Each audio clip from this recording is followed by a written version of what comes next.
औलाद से बिछड़ने का दर्द। दोनों पति और पत्नी इस बारे में बात करते हैं। जीवन हमारा अच्छा नहीं है, हम दोनों ही यहाँ पर अकेले रहते हैं। यह कब तक चलेगा? कोई भी इस बात को नहीं समझता है। हमारे लड़के ने भी यहाँ पर रहना मंजूर नहीं है और हम यहाँ पर अकेले रहते हैं। 2 साल बीत गए हैं जब से उसकी नौकरी लगी है, तब से वह अभी तक नहीं आया था। ऐसा लगता है कि वह हमें भूल गए हैं। उनके बच्चे भी नहीं आते हैं, उन्हें भी देखे हुए काफ़ी समय हो गया है। हमारे लड़के को भी यह नहीं लगता है कि उसे यहाँ पर आना चाहिए। वह भी इस बात को नहीं समझता है कि हम यहाँ पर अकेले हैं। यह कब तक चलेगा? बताओ। इस तरह की दोनों बातें कर रहे थे। पत्नी भी इसमें कुछ नहीं कहती है, बिकॉज़ उसे लगता है कि शायद लड़के की पत्नी यहाँ पर नहीं आना चाहती है, इसलिए हमारा लड़का भी नहीं आता है। बट क्या किया जा सकता है, वह दोनों वहाँ पर खुश है, यही बात बहुत अच्छी है। बट हम यहाँ पर अपार दुखी है, इसमें कोई नहीं सोचता। पति बोलता है कि उसे भी ऐसा ही लगता है। अब क्या हो सकता है, जब कोई आना ही नहीं चाहता तो हम क्या कर सकते हैं। सोचा था कि उनके पास ही हो आए, बट जब भी हम जाने की बात कहते हैं वह कोई भी बहाना बना देते हैं जिससे हम रुक जाते हैं।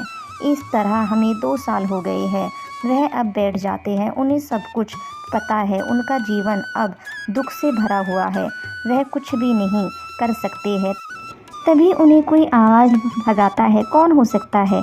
तभी दोनों देखते हैं, उनके यहाँ पर काम करने वाले सेवक की लड़की आती है, जिसके बारे में वह जानते हैं बट कभी देखा नहीं था। वह अपनी नानी के यहाँ पर रहती थी और यहाँ पर नहीं आती थी। वह आवाज़ लगाती है और उन्हें अच्छा लगता है। वह दोनों कहते हैं कि तुम तो बहुत बड़ी हो गई हो। तभी उसने कहा कि अब मैं यहीं पर रहूँगी, कहीं नहीं जा सकती हूँ, बिकॉज़ बाबा ने कहा है कि अब मेरी शादी जल्द ही हो जाएगी। यह बात सुनकर वह आदमी कहता है कि हमें पता नहीं था, सेवक ने कभी भी इस बारे में हमसे बात नहीं की थी। तभी सेवक भी आ जाता है, उससे पूछा जाता है कि लड़की की शादी कर रहे हो, हमें बताया भी नहीं। सेवक कहता है आपसे पूछे बिना कुछ नहीं हो सकता, अभी कोई मिला भी नहीं है। पत्नी ने कहा कि क्या इस साल तुम इसकी शादी कर दोगे? बट अभी सोच रहा हूँ कि मेरे पास रही भी नहीं है, ये अब यहीं रहेगी। फिर वह लड़की काम पर लग जाती है। यह देखकर दोनों बहुत खुश हो जाते हैं। वह सभी खाना खाते हैं और कुछ सोचते हैं। सेवक, हम आपसे एक बात कहना चाहते हैं। वैसे तो तुम मेरी सभी बात मानते हो, बट तुम इस बात को मान जाओ तो बहुत अच्छा होगा। सेवक कहता है कि ऐसी क्या बात है जो आप कहना चाहते हो।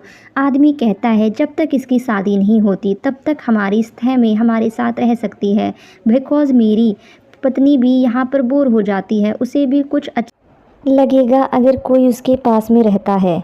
और एक बात यह भी कि हम चाहते हैं कि तुम्हारी बेटी की शादी हम ही करवाएंगे तो अच्छा होगा, बिकॉज़ हमारी कोई बेटी भी नहीं है। हम यह चाहते हैं कि इसकी शादी हमारे घर पर हो। यह बात सुनकर सेवक कहता है कि दुनिया में कोई किसी के बारे में सोचता नहीं है, बट यह बात मैं जानता हूँ कि आप बहुत अच्छे हैं।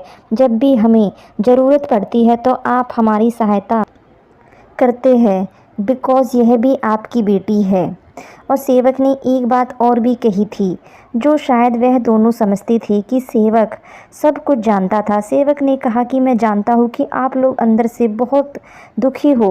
मैं सब कुछ देखता हूँ कि आपका लड़का आपसे मिलने नहीं आता है। आप पूरे दिन भर परेशान रहते हो और आप भी यही चाहते हैं कि कोई आपसे बात करे, मगर आप दोनों आपस में ही बातें कर लेते हैं, अपना दर्द कह देते हैं। आपको देखकर मुझे अच्छा नहीं लगता है। मैं यही सोचता हूँ कि जो इंसान बहुत अच्छे होते हैं उनके साथ ही ऐसा क्यों होता है, यह मुझे अच्छा नहीं लगता है। बट मैं यह भी जानता हूँ कि इसमें आपकी गलती नहीं है। सेवक की बातें सुनकर पति और पत्नी की आंखें भर जाती है। वह जानते हैं कि सेवक सच कह रहा है, उनकी हालत ऐसी ही हो गई है और वह कुछ भी नहीं कर सकते हैं। वह अंदर चले जाते हैं, किसी से कुछ नहीं कहते हैं, बिकॉज़ उनका दर्द कोई नहीं समझ सकता था। दुखों का अंत नहीं कहानी। वह दोनों इस बात को जानते हैं कि शायद हमारा दुख कभी कम नहीं होगा। अगर आपको हमारी कहानी अच्छी लगी हो तो सब्सक्राइब करें। धन्यवाद।